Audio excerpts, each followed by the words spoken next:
여러분 평안하셨습니까? 네. 반갑습니다. 오늘 우리 교회를 방문해 주신 손님들이 여러분 계시는데 모두 환영합니다. 아멘. 면목동에서 우리 황 집사님 감사합니다. 아멘. 또 우리 강소령 자매 감사하고요. 아멘. 또 러시아에서 우리 나타사 부부 안드레인데 반갑습니다. 또 저 뒤에 우리 카나다에서 오신 카모있죠. I forgot your name. 레이나. 우리 카나다에서 라켈 자매의 언니죠. 반갑습니다. 환영합니다. 우리 다 우리 풍성한 은혜 함께 하시기를 간절히 바랍니다. 자, 오늘 계속해서 우리 출애굽기를 좀 공부하도록 하겠습니다. 출애굽기 27장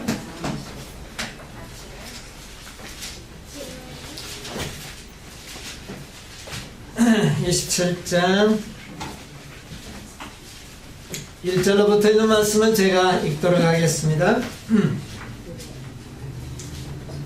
너는 조각목으로 장이 5규빗, 광이 5규빗의 단을 만들 때 네노 반듯하게 하며 코는 3규빗으로 하고 그 네 모퉁이 위에 뿔을 만들 때 그 뿔이 그것에 연하게 하고 그 단을 노수로 살찌며 재를 담는 통과 부삽과 대야와 고기 갈구리와 불 옮기는 그릇을 만들 때 단의 그릇을 다 노수로 만들지며 단을 위하여 노수로 그 그물을 만들고 그 위에 네 모퉁이에 녹고리 넷을 만들고 그 그물은 단 사면 가장자리 아래 곧 단 절반에 오르게 하며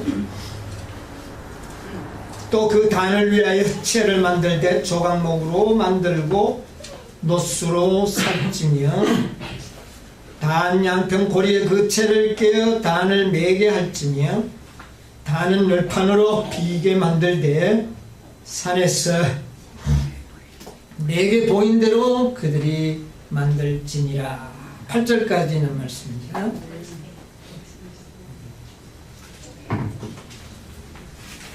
오늘 우리 가정 공부 시간에는 지성소를 배웠는데 오늘 제가 공부하는 이야기는 번제단입니다. 여러분, 번제단은 성소에서 어떤 존재입니까? 성소의 기구 중에 가장 큰 기구가 무엇입니까? 이 번제단이에요. 그 규모가 가장 커요. 뭔 의미가 있겠죠? 가장 크다고 하는 것은 가장 우리 인생들에게 뭐 하다는 말입니까? 아주 중요하다. 비중이 크다. 그렇게 설명할 수가 있을 것입니다. 이 번제단이 가장 큰 기구예요. 우리 시편 43편에 있는 말씀을 좀 보면서 이야기를 계속하겠습니다. 시편 43편 4절 4절입니다. 43편 4절. 그런즉 내가 하나님의 단에 나아가 나의 극락의 하나님께 이르리니 하나님이여 나의 하나님이여 내가 수금으로 주를 찬양하리이다. 그런즉 내가 하나님의 어디에요? 단에. 이 단이 바로 번제단을 말합니다. 내가 하나님의 번제단 내 나아가 어디에 가겠다고요? 나의 극락의 하나님께 이르리이다. 여러분, 극락이 뭡니까? 여기는 극락이라고 그랬잖아요. 극락의 의미가 뭘까요? 물론 천국이죠. 최고의 낙. 최고의 기쁨, 최고의 즐거움, 예, 극치의 즐거움, 예, 이런 것을 말하고 있습니다. 여러분, 극락의 하나님께 가기를 원하십니까? 그럼 먼저 뭐를 통과해야 된다고요? 제단을 통과해야 하는 것입니다. 그러면 중요합니까? 안 합니까? 중요하죠. 우리가 하나님께, 극락의 하나님께 이르기 위해서는 반드시 뭐를 통하였으나? 제단을 통해서. 이 번제단을 통해서 우리는 하나님께 나아갈 수 있는 관문이 된다 그 말입니다. 첫째 관문이 바로 번제단이에요. 번제단을 통하지 않고 하나님께 갈 수 있는 사람은 이 세상에 한 사람도 없다는 것이죠. 네. 우리는 반드시 이 번제단을 거쳐서 하나님께 가야 되는 것입니다. 그곳이 바로 극락입니다. 극치의 기쁨과 즐거움이 있는 곳. 여러분, 우리가 그곳에 가기를 원하지요. 네. 여러분, 이 세상에 극락이 있습니까? 네. 이 세상에 참 즐거움이라고는 우리들에게는 즐거움이 없는 그런 것입니다. 예, 우리 극락의 하나님께 모두가 도달하시게 되기를 바랍니다. 만약에 그렇게 된다면, 그러시다면 우리는 이 번제단을 잘 통과하셔야 됩니다. 번제단에 대해서는 여러분 잘 알고 계시지만 잘 안다고 알았다고 생각한다면 좀 문제가 있을 수가 있습니다.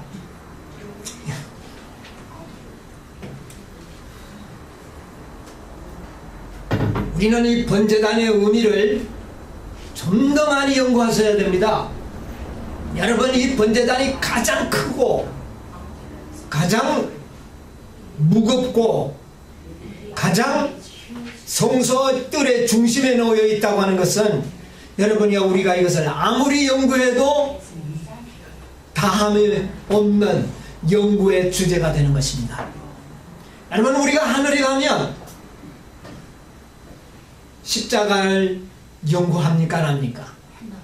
하죠. 하늘에 가서 영원토록 우리가 연구해야 할 주제가 있다면 바로 이 번제단의 연구일 것입니다.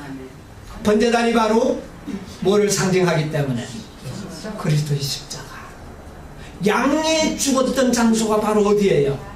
번제단 아닙니까? 그러므로 이 번제단은 바로 십자가의 진리를 함축하고 있는 큰 기구입니다.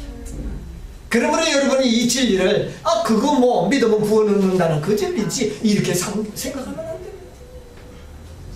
이 번제단 속에 들어있는 그 깊은 뜻을 이해하기 위하여 우리는 항상 겸손한 마음으로 접근해야 되는 것입니다. 선줄로 생각하지 말라. 뭐 할까 두려우니라. 우리가 이 십자가의 진리를 그거 뭐 믿음으로 말미암는 의, 그거 모르는 사람이 어디 있느냐고 쉽게들 그렇게 이야기를 합니다. 믿음으로 말미암는 의의 진리가 바로 번제단의 진리입니다. 이것은 우리가 어쩌면 영원토록 연구해야 할 주제라고 하는 사실을 생각하면서 이 번제단에 접근해 나가야 되는 것입니다. 자, 번제단의 크기를 간단하게 크기를 설명하는 일은 간단합니다. 장이 몇 규빗?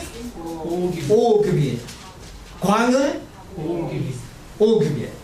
높이는 3규빗. 네모가 어떻다고요? 5규빗이면 어떻게 됩니까? 직사각형입니까? 아주 네모 반듯합니다. 완전을 의미하죠. 어느 한쪽이 이렇게 부족한 그런 것이 아니라 아주 정확한 완전한 진리입니다. 자, 그리고 네모가 아주 반듯하고 그 다음에 거기에는 뭐가 있었다고요? 뿔이 있었다. 모퉁이마다 뭐가 만들어져 있었다는 겁니까? 뿔이 있었다는 것이죠. 그 다음에 4절에 보니까 뭐를 만들고 단을 위하여 노스로 뭐를 만들고? 금을 이 그물이 뭔지 아세요? 그 위에 내 모퉁이에 노꼬리를 만들고 그 그물은 단 사명 가장자리 안에 곧 어디에? 절반에. 뭐의 절반? 단의 절반. 단위 높이가 얼만데요? 3규빗. 그래 3규빗 절반에 뭐가 있었다? 그물이 있어야 한다. 그 말이죠. 예. 뭐 조그만 하지만은 조금 여러분 도움이 될까 싶어서 좀 보여드릴게요. 자, 이것이 번제단입니다. 그렇죠? 보이십니까? 뭐 대충만 보세요. 나중에. 이게 번제단인데, 그러면 그물은 뭘 의미하는가? 예, 그물을 한번 또 보여드리죠. 자, 여기 이게 이제 아까 그거는 상당히 잘 꾸며진 번제단이고, 이것이 오리지널 모세 시대 때 있었던 번제단은 사실은 이렇게 만들어졌습니다. 그 다음에 이걸 놓을 때 밑에 이렇게 단을 놔가지고 불을 뗄 수 있도록 이걸 좀 들리워졌어요. 번제단이. 그래야 나무를 넣고 불을 뗄 수 있겠죠. 그런데 이것은 번제단은 이렇게 만들어졌는데 요 그물이 요 절반에 이릅니다. 요 절반에. 안에. 그러니까 이 안에다가 양의 제물을 놓고 밑에 불을 떼면 양이 그 시체가 타는 것입니다. 완전히 태워지도록. 그래서 이 그물은 그 양의 제물이 완전히 소화될 수 있도록 돕기 위하여 이런 그물을 놓았어요. 그물의 높이는 1.5규빗. 이게 매우 중요한 의미를 가지고 있기 때문에 제가 이야기 드리는 겁니다. 네. 이제 이 구조는 이해하시겠죠? 네, 구조 아시면 듣겠습니다. 자, 그래서 이 기구는 어디에 놓여져 있었느냐 하면은 뜰 중앙에 놓여 있었습니다. 여러분, 이 성소는 모세가 성소를 지을 때는 자기 생각대로 지은 겁니까? 어디에 있는 것을 보고 하나님께서는 모세에게 하늘 성소를 보여주고 그 모형을 만들도록 지상에 하셨죠. 자, 그러면 성소와 지성소는 지금 어디에 있습니까? 하늘에 있습니다. 오늘날 이걸 부인하는 사람들이 많이 있죠. 또 있다고 하더라도 그거는 뭐 그저 하나의 상징이지 그게 뭐 정말 있을까 이렇게 생각하는 분도 있습니다.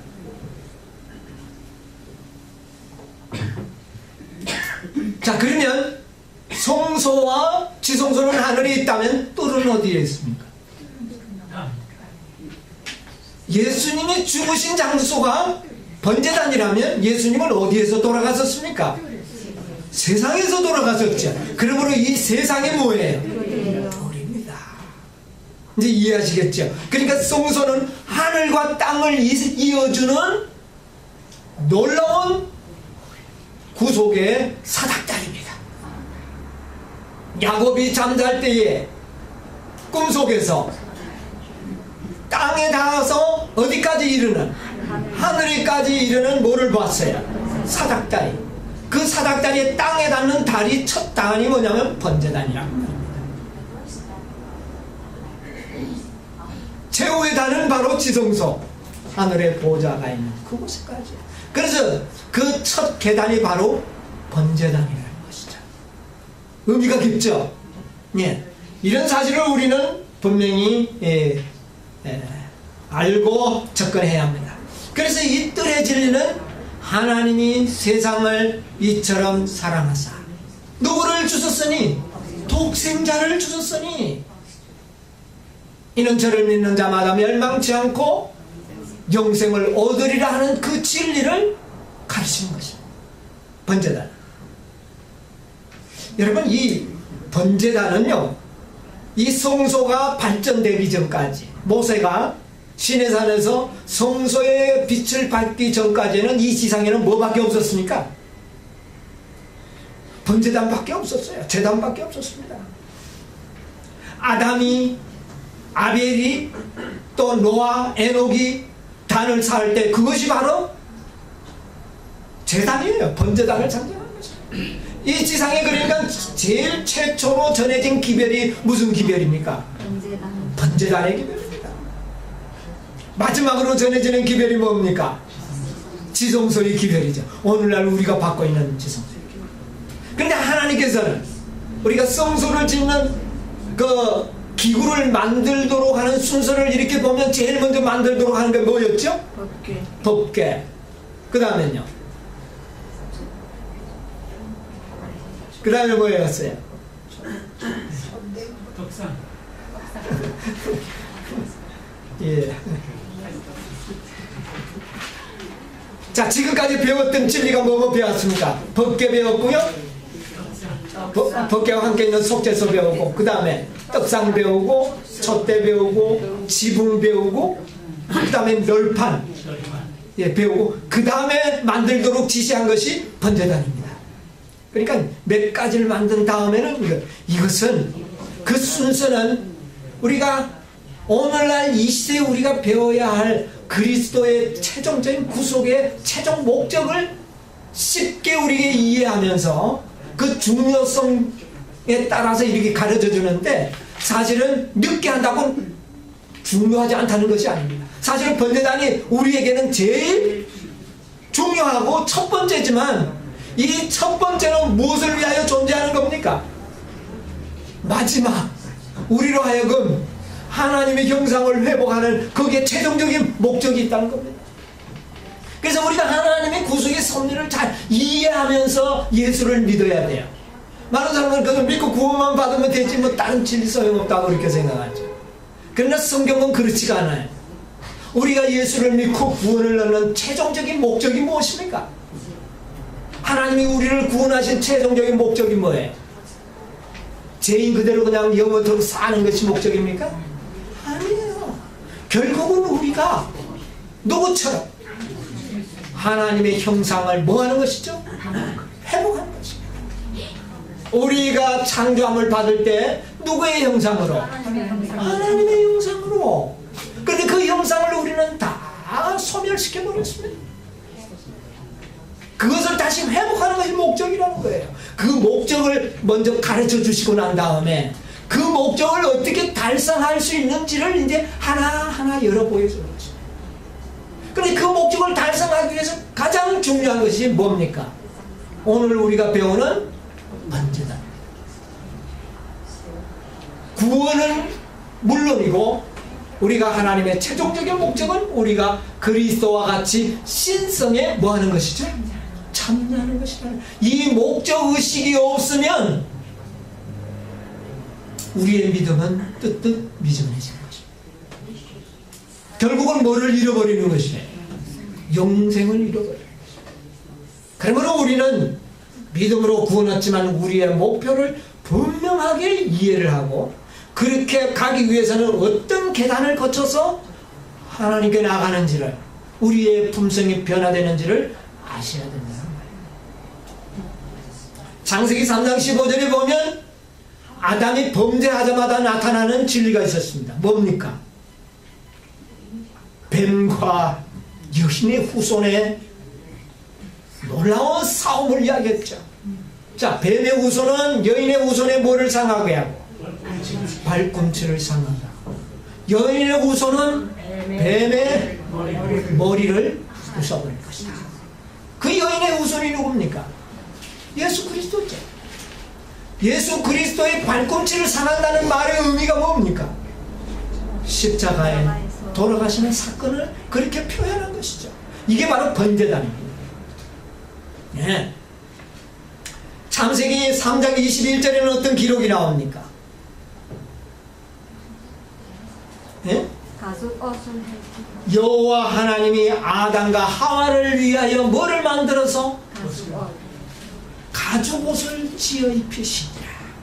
자, 범죄한 그날에, 아담 하와가 범죄한 그날에, 먹는 날에는 정령 죽으리라고 하는 그 말씀은, 그 말씀 때문에 아담과 하와는 죽지 않았지만 억울하게도 누가?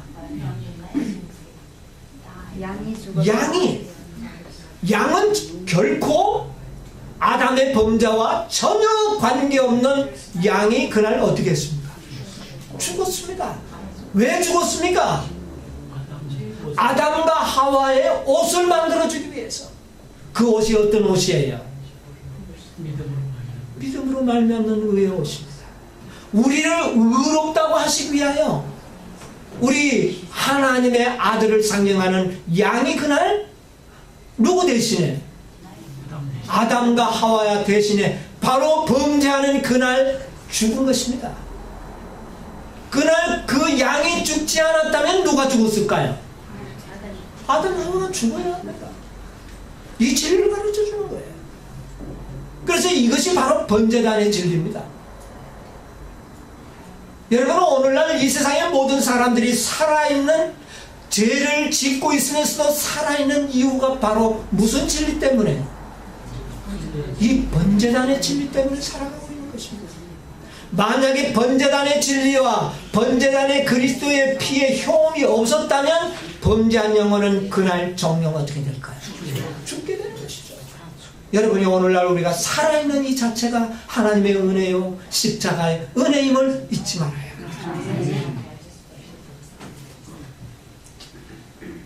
부조와 선지자에 있는 말씀을 하나 제가 읽어드리면요, 아담과 하와가 이 진리를 깨닫고, 여러분, 진정한 회개는 구원 얻기 위해서 하는 회개가 아닙니다.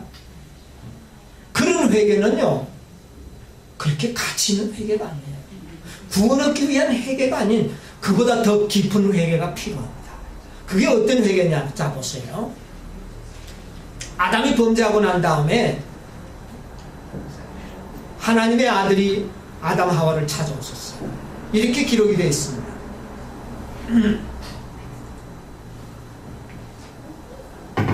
하나님의 아들은 자신의 생명으로 그들의 죄악을 속죄하시겠다고 제안하셨다. 은혜의 시기가 그들에게 허락될 것이며 그날 죽어야 하는데 죽지 않고 은혜의 시간이 주어질 것이며 회개와 그리스도를 믿는 믿음을 통하여 그들은 다시 하나님의 자녀가 될 수 있었다. 설명을 하는 겁니다. 그들의 범죄를 인하여 요구된 희생은 아담과 하와에게 하나님의 율법의 신성한 특성을 나타내었다. 그리고 저들은 본 일이 없는 죄가와 그들의 비참한 결과를 보았다. 그들은 후회와 자기가 죄를 지은 것을 후회하고 괴로움 가운데서 그 형벌이 그분의 사랑이 그들의 모든 즐거움의 근원이 되었다. 범죄하기 전에 그들의 즐거움은 그리스도와 함께 교제하는 것이었어요. 그리스도와 만나는 것이었어요. 그런데 그 즐거움의 근원이 되었던 그분 그리스도에게 내리지 말고 차라리 그들과 자신들과 내 후손들에게 내리게 해달라고 애원한다. 구원받게 해달라고 회개한 겁니까? 아담 하와의 회개가 어떤 회개였어요? 구원 얻게 해달라는 회개입니까? 아니었어요. 오히려 우리가 그 죄값을 지고 죽을 터이니 누구는 죽지 말라고요. 그리스도가 죽지 않으면 안 되느냐고 그렇게 하면 이것이 깊은 회개입니다. 구원해달라고. 여러분, 이 회개는 회개지만 그렇게 깊은 회개가 아니에요. 우리는 내 죄 때문에 하나님의 아들이 죽는다는 이 사실 때문에 회개하고, 정말 내가 아무리 회개하고 무슨 짓을 해도 나의 죄의 결과는 그리스도의 죽음이었다고 하는 사실을 생각할 때에 그 깊은 죄의 회오에서 나오는 회개여야 진실된 회개가 되는 것입니다. 아담의 회개가 바로 이런 회개였어요. 이것이 바로 번제단을 연구하는 자들이 할 수 있는 회개인 것입니다. 그 번제단에서 죽어가는 양을 보면서 왜 내 죄 때문에 저 양이 죽는가, 그 슬픔을 이해할 줄 아는 사람만이 진실로 죄를 짓지 않게 될 것입니다. 여러분이요, 이 아담과 하와가 900여년을 살았지만 그들이 죄 지었다는, 실수했다는 기록이 없습니다. 왜요? 번제단 안에서 죽어가는 무엇을 보았기 때문에 그 그 양이 아니라 하나님의 아들을 보았기 때문에, 양의 죽음에서 하나님의 아들의 희생을 보았기 때문에 그들은 죄를 지을 수가 없었던 것입니다. 이것이 우리가 죄를 짓지 않는 힘과 능력이 되어야 되는 것이에요. 우리가 죄를 지으면 영생을 얻지 못하니 죄를 짓지 말아야 된다, 그런 마음을 가지고는 죄를 이길 수가 없는 것입니다. 여러분, 부조와 선지자 66페이지에 있는 말씀인데 한번 여러분 돌아가셔서 그 전장을 잘 읽어보십시오. 자, 이것이 바로 번제단이 우리에게 깨닫게 하시기를 원하시는 진리인 것입니다. 여러분, 예수님이 돌아가시는 일은 그냥 우리를 위하여 죽으신 그런 죽음이 아닙니다. 여러분, 갈라디아 3장에 있는 말씀을 좀 보겠습니다. 갈라디아 3장 13절요.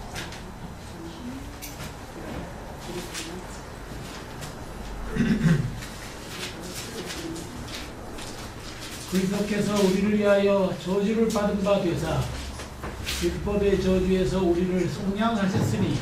예. 자, 그리스도께서 우리를 위하여 어떻게 해요? 저주를 받은 바 되사 율법의 저주에서 우리를 어떻게 해요? 속량하셨으니. 여러분, 우리가 만약 구원받지 못한다면 어떤 저주를 받을 사람들이에요? 율법의 저주를 받는 것. 이것은 율법의 저주라는 말은 하나님의 저주입니다. 여러분, 어린아이가, 아주 어린아이도 악을 쓰면서 저주할 때는 무섭습니다. 그렇습니까? 그래요.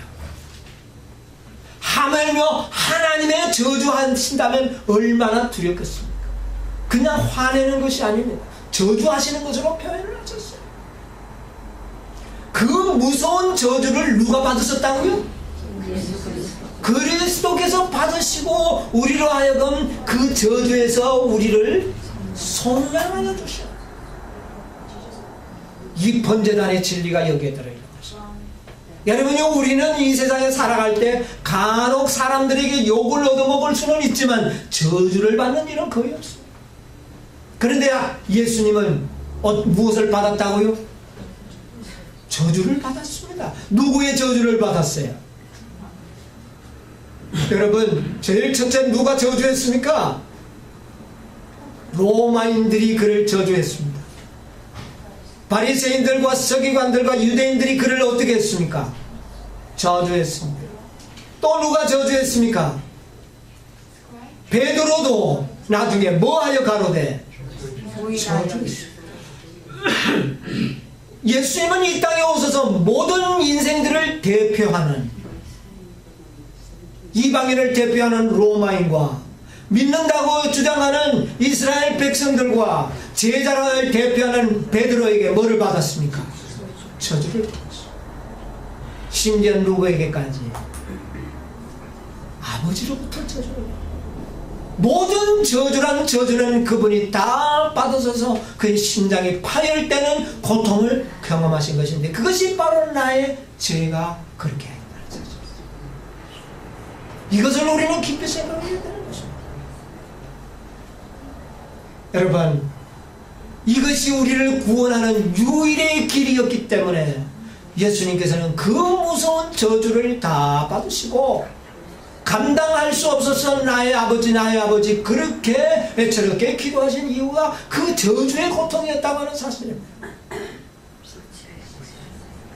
여러분, 이 번제단의 의미는 들리움을 받는다는 그런 뜻을 가지고 있습니다. 여러분, 이 번제단은 들리우지 않으면 불을 뗄 수가 없어요. 번제단이 들어올리고 난 다음에 그 밑에 뭐를 넣습니까? 불을 넣지요. 그래서 이 번제단은 들려져야 합니다.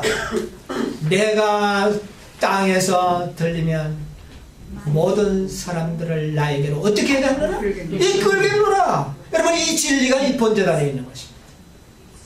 여러분이요, 이런 예수 그리스도에게 우리 자신을 맡기는 일이 무엇이 두렵겠습니까? 그처럼 나를 사랑하시고 능력 많으신 그분에게 우리는 무엇을 맡기기를 두려워합니까? 그분이 바로 믿음의 주가 되시는 것입니다. 자, 이 뿔이 있습니다. 뿔. 내면에 뿔이 있어요. 그 뿔을 어디에 사용했느냐 하면은 일반 사람들이 양을 몰고 오면 뜰에 갖다 놓으면 도망갈 거 아닙니까? 피 냄새 나죠. 거기서 많은 양들이 죽었으니까. 그러니까 도망가지 못하도록 어디 묶어야 되는데 어디에 묶을까요? 십자가에 예수님께서 손과 발이 묶이고 못이 박혔지 않습니까? 마찬가지로 번제단 내 모퉁이의 뿔에다가 양이 오면 거기다가 노끈을 가지고 묶어서 도망가지 못하게 묶고, 그 다음에 그 양을 피를 빼고, 그 다음에 이 가슴을 벌려서 내장의 모든 기름과 불순물 같은 제거하고 난 다음에 그것을 이 그물 위에 올려서 내 다리를 한 뿔에다가 다 묶어놔야 합니다. 왜 묶을까요? 불을 밑에서 떼면 갑자기 뜨거움이 이르러 오면 이 고기가 어떻게 될까요? 막 틀어지는 요동하겠죠. 혹시라도 떨어지는 실수가 있지 않도록 하기 위해서 그것은 묶여져 있어요. 마찬가지로 예수님께서는 우리의 구원을 이루기 위해서 하나님께서는 손과 발에 더 이상 그가 십자가에 내려올 수 없도록, 육신의 힘으로는 내려올 수 없도록 손과 발에 못을 박고 묶어놨던 이 모든 사실을 여기서 상징하고 있는 것입니다. 그것이 우리의 구원의 힘이 되는 것입니다. 그래서 이 뿔은 힘과 능력을 이야기하는, 이것이 바로 우리 구원의 힘입니다.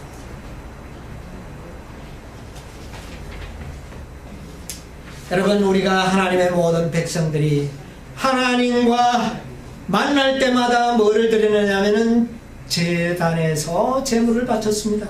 아무 때나 바치지 않고 반드시 뭐를 쌓아야 돼요? 제단을 쌓아야 합니다. 이 제단을 쌓을 때마다 하나님 앞에 제단, 이것은 언약이라고 그랬어요. 아브라함이 하나님과 언약을 맺고 난 다음에 무엇을 쌓았습니까? 단을 쌓았습니다. 야곱이 하나님과 언약을 하고 뭐를 쌓았습니까? 단을 쌓았습니다. 그래서 이 단을 쌓는 것은 하나의 언약, 약속을 의미합니다. 여러분, 히브리서 6장 17절에 있는 말씀 봅시다.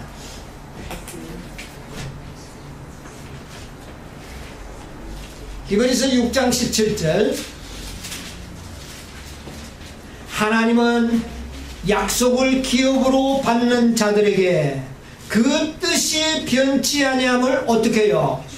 충분히 나타내시려고 그 일에 어떻게 해요? 맹세로 보증하시는, 여러분이 하나님이 우리를 사랑하셔서 구원하시겠다고 하는 언약의 맹세로 당신의 아들을 주신 것입니다. 당신의 아들의 생명으로 우리의 구원을 맹세하셨다고 말입니다. 이 맹세를 우리가 믿지 못하는, 이것이 하나님이 거짓말을 하지 않는다고는 확실한 증거가 되고 있는 것입니다. 무엇으로 맹세했기 때문에? 자기 아들의 생명으로 맹세를 했습니다. 여러분, 우리가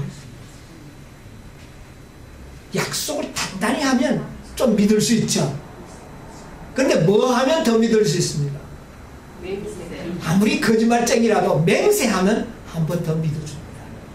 그런데 누가 맹세했습니까? 하나님이 맹세하십니다. 무엇을 가지고? 아들의 생명으로 맹세를 했습니다. 이것이 하나님은 거짓말하지 않으신 분이라는 사실을 증명한다고 그렇게 사도 바울은 이야기하고 있습니다. 자, 하나님께서는 언약을 했습니다. 시편 50편에 이런 말씀이 있어요. 시편 50편 5절요. 이르시되 나의 성도를 내 앞에 모으라. 곧 무엇으로 나와 언약한 자니라? 제사로 나와 언약한 자니라. 이 말은 다시 말하면 나와 번제단으로 언약한 자를 모아달라고 이야기하는 것입니다. 구원하겠다는 말입니다. 그래서 번제단은 하나님의 무엇입니까? 언약입니다. 약속입니다. 아시겠습니까? 이 번제단 속에는 하나님의 언약들이 다 들어있습니다. 우리를 구원하겠다고는 언약입니다. 그 언약으로 제물을 바쳤는데 그 제물이 누구예요? 하나님의 독생자 예수 그리스도의 생명으로 언약에 맹세하신 인을 치셨다는 사실을 성경은 말하고 있습니다.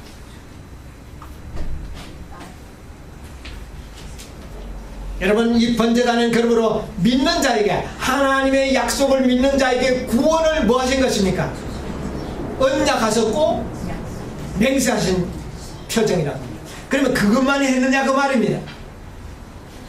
여러분, 시간이 없어서 제가 상세하게 말씀을 드리지 못하고 좀 간단하게 좀 짚어나가겠습니다. 여러분, 출애굽기, 그러면 우리를 구원하신다고는 언약은 여러분이 이제 다 알고 있는 것이기 때문에 이제 제가 더 길게 설명을 드리지 않고 다른 설명을 좀 드리려고 합니다. 출애굽기 27장 4절에 있는 말씀 우리 보도록 하겠습니다. 단을 위하여 놋으로 그물을 만들고 그 위 네 모퉁이에 놋고리 넷을 만들고. 예. 그 다음에 5절 또 읽어주세요. 그물은 단 4면 가장자리 아래 곧 단 절반에 오르게 할지니. 자, 그물을 만들고 이 그물을 만들게 하는 목적이 있습니다. 이 그물은 단 높이에 얼마에 오르도록? 절반이면 몇 규빗입니까? 1.5규빗입니다. 여러분, 여기에 의미가 있습니다. 법궤의 높이가 뭡니까? 1.5규빗. 떡상의 높이가 1.5규빗.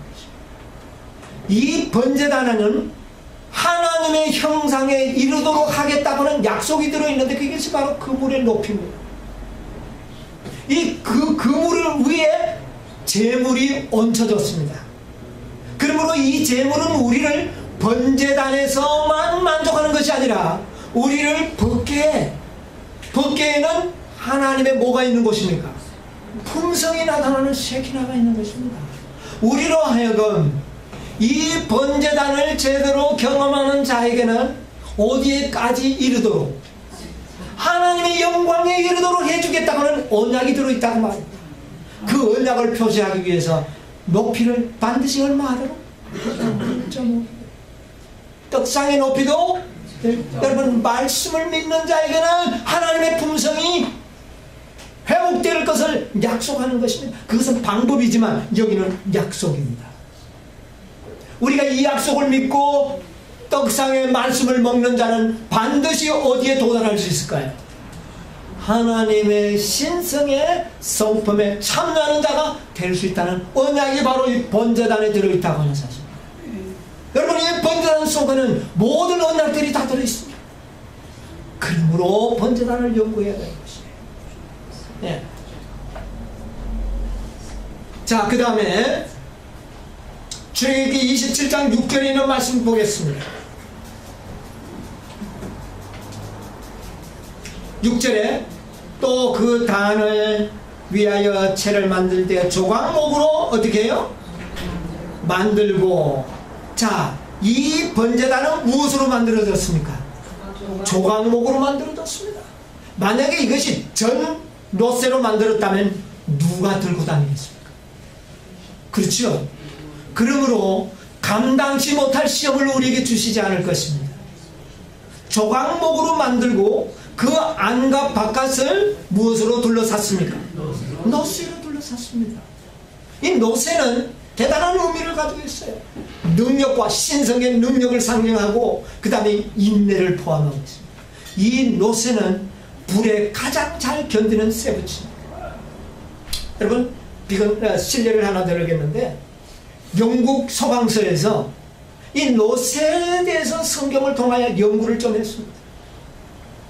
그래가지고 이 조각목, 나무를 넣고 그 바깥에 일반 쇠를 가지고 안가밭을 둘러싼 것과 놋쇠를 산 것을 똑같은 열기 속에 집어넣었는데 나중에 끄집어내니까 일반 쇠 속에 들어있던 나무는 다 타버렸어요. 그런데 놋쇠 속에 감싸져 있던 나무는 타지 않고 보존되었다고 하는 사실입니다. 여러분, 여기에 진리가 있는 것이에요. 우리는 이 번제단은 뜨거운 열이 타는 것이에요. 여러분, 우리는 분명 불같은 시험을 우리는 다 통과할 수밖에 없습니다. 이 세상에. 왜? 누가 있기 때문에? 사단이 살아있는 동안 우리는 시련은 불가피한 것입니다. 그러나 그리스도께서 우리의 능력이 되셔서 우리 이 조각목과 같은 우리의 영혼이 불에 타 없어지지 않도록 보호해 주시겠다는 약속입니다. 아멘. 이 약속이 들어있는 것입니다. 여러분이요, 우리가 시련을 당하고 험난한 길을 간다 할지라도 두려워하지 말게 되기를 바랍니다. 아멘. 하나님께서 우리를 보호해 주시겠다고는 약속이 이 번제단 속에는 들어있는 것입니다. 아멘. 감당할 시험 밖에는 너희에게 허락하지 않겠다고 하는 약속을 믿으시게 되기를 바랍니다. 아멘. 이 약속이 바로 이 번제단 속에 들어있는 것이에요. 또 놀라운 하나의 약속이 있습니다. 레위기서 9장 24절에 있는 말씀을 좀 보도록 하겠습니다.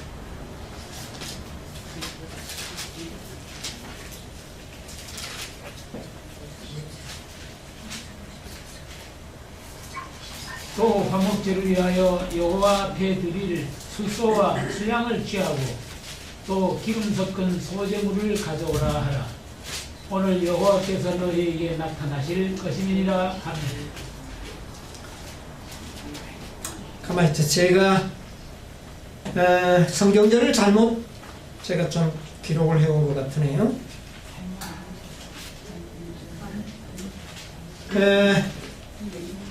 가만히 있어 보겠습니다. 제가 불이 여호와 앞에서 나와 단 위에 번제물과 기름을 사른지라고. 예, 바로 그겁니다. 이름이 엎드려서. 예. 자, 뭐를 사루었다고요? 재물과 기름과 모든 것을 어떻게 했다? 사루어서 뭐를 만들었다고요? 재로 만들어버렸다. 여러분, 이것이 매우 중요한 일입니다. 몇 장 몇 절이? 1장 24절. 예. 자, 재가 되었다는 말이 뭔지 아십니까? 여러분, 그 기름과 재물은 나의 뭐를 상징하는 것입니까? 자, 내가 양을 몰고 오고 와서 그 양머리에 안수를 할 때에 내게 있던 모든 죄는 어디로 갔습니까? 양에게로 갔습니다. 그 양이 죄가 되어버렸을 때 내 죄가 어떻게 되는 겁니까? 죄가 되었다는 말이에요. 없어졌다는 말을 의미하는 것입니다. 여러분이요, 하나님께서는 우리가 정말 그리스도를 믿고 우리가 회개할 때 우리의 죄를 뭐 하시겠다는 말입니까? 죄를 만들어버려 없애버리겠다고 하는 것입니다. 여러분, 이 지상의 모든 원자의 미립자의 최소 단위가 뭐냐면 죄입니다. 죄는 아무 원소가 사라져버린 상태를 죄라고 표현하는 것이에요. 이것은 우리의 죄를 도말할 것에 대한 약속입니다. 감사하지 않습니까? 우리가 어떤 죄를 지었다 할지라도 우리가 진정으로 회개하는 자에게는 반드시 우리의 죄를 도말시켜 줄 것에 대한 약속입니다. 우리가 하나님의 약속을 믿는다면 그렇게 되는 것입니다. 시편 20편 3절에 있는 말씀을 좀 보도록 하겠습니다. 시편 20편 3절.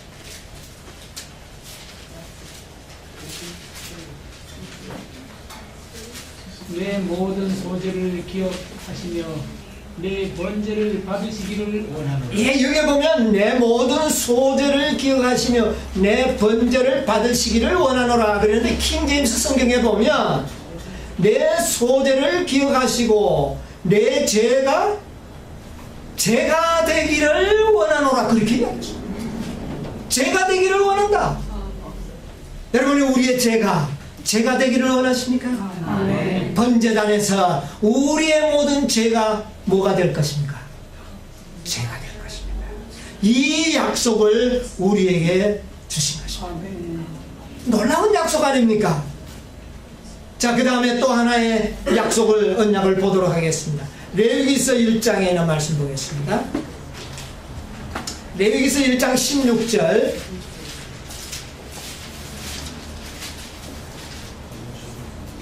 멱통과 그 더러운 것은 제하여 단 동편 재버리는 곳에. 자, 그러면 그 죄들을 말입니다. 죄도 하나의 이제 아무 그 원소가 없는 쓸모없는 물질이지만 그것이 많이 차면 그것을 갖다 버리는 곳이 있었는데 그것이 단 동쪽.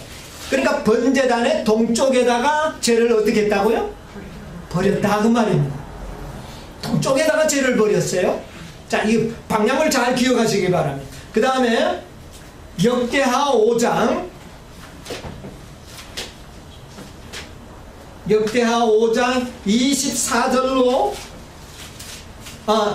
역대하 5장 12절로 14절. 노래하는 레위 사람 아삽과 헤만과 여두둔과 그 아들들과 형제들이 다 세목소를 입고 단 동편에 서서 재금과 비파와 수금을 잡고 또 나팔 부는 제사장 120인이 함께 서 있다가 나팔 부는 자와 노래하는 자가 일제히 소리를 발하여 여호와를 찬송하며 감사하는데 나팔 불고 재금 치고 모든 악기를 울리며 소리를 높여 여호와를 찬송하여 가로되 선하시도다 그 자비하심이 영원히 있도다 하네. 그때 여호와의 전에 구름이 가득한지라. 예, 14절 제사장이 그 구름으로 인하여 능히 있어서 섬기지 못하였으니 이는 여호와의 무엇이? 영광이 어디에? 하나님의 전에 가득하게 되었다. 여러분 이 사실을 잘 기억하십시오. 누가 노래하면서 그 동편에 있었다고요? 12절 노래하는 누구요? 레위 사람들이 어디에서? 단 동편에서. 단 동편에. 단 동편이 뭐 하는 곳입니까? 죄를 버리는 곳입니다, 여러분. 죄를 버리는 그곳에서 노래를 불렀습니다. 노래를 부르니까 하나님의 영광이 어떻게 했습니까? 노래를 부르는 제목이 뭡니까? 여호와를 찬송하여 가로되 선하시도다 그 자비하심이 영원하도다. 큰 외침입니다, 이게. 아시겠습니까? 하도다 함에 여호와의 전에 하나님의 영광이 어떻게 해요? 온 땅이 환하여지더라. 여러분 무슨 의미인지 이해하시겠습니까? 여러분이야 14만 4천인들이 저 하늘 유리바닷가에 있어서 무슨 노래를 부릅니까? 모세의 노래를 부르는 것입니다. 계시록 분명히 그렇게 이야기하고 있죠. 14장에 그것의 상징입니다. 어느 지파 사람들이? 레위 지파 사람들. 영적 레위 지파가 어느 사람들입니까? 14만 4천인들이 하늘 바닷가에 서서 승리의 노래를 부르는 것을 바로 여기에 상징하고 있는데 이들은 무엇을 상징하고 있습니까? 바로 동편 죄 버리는 곳에 서서 노래를 불렀습니다. 죄는 무슨 죄인데요? 죄가 타버리는 것. 죄에서 승리한 자들을 상징하는 것입니다. 레위 지파들이 마지막 죄에서 승리하고 그 죄 버리는 곳에서 죄 위에서 하나님의 영광 풍성을 노래하니 하나님의 영광이 성전에 어떻게 했어요? 가득하게 되더라. 이것은 바로 이 마지막 세대의 14만 4천인들이 죄를 완전히 승리하고 유리바닷가에 서서 승리의 노래를 부를 것에 대한 약속이 번제단 속에 있다고 하는 사실을 기억하시기 바랍니다. 아멘. 그러므로 이 번제단은 구속의 경륜의 시작과 끝을 다 보여주는 진리가 이 속에 들어있고 이 진리는 바로 그 모든 구속의 경륜의 성취까지를 이루어 주시겠다고 하는 맹세와 허락과 약속이 들어있는 제단이라고 하는 사실을 기억하시기 바랍니다. 여러분이요 정말 그렇게 될 때 하나님께서는 동이 서에서 본 것처럼 동쪽에서는 서쪽의 끝을 볼 수 없는 것처럼 우리의 죄를 볼 수 없게 만들어 버릴 것이라고 하는 것입니다. 이 우주 안에서 죄를 볼 수가 없게 될 것입니다. 이것이 바로 번제단이 우리에게 약속하신 언약입니다. 여러분이 이 언약을 믿게 되시기를 바랍니다. 이 놀라운 번제단의 놀라운 언약들이 여러분의 생애 속에 성취되고 우리 모두에게 함께 하소서. 모두가 승리하시는 아름다운 축복을 받으시는 여러분과 제가 되기를 간절히 바라면서 말씀을 마치겠습니다.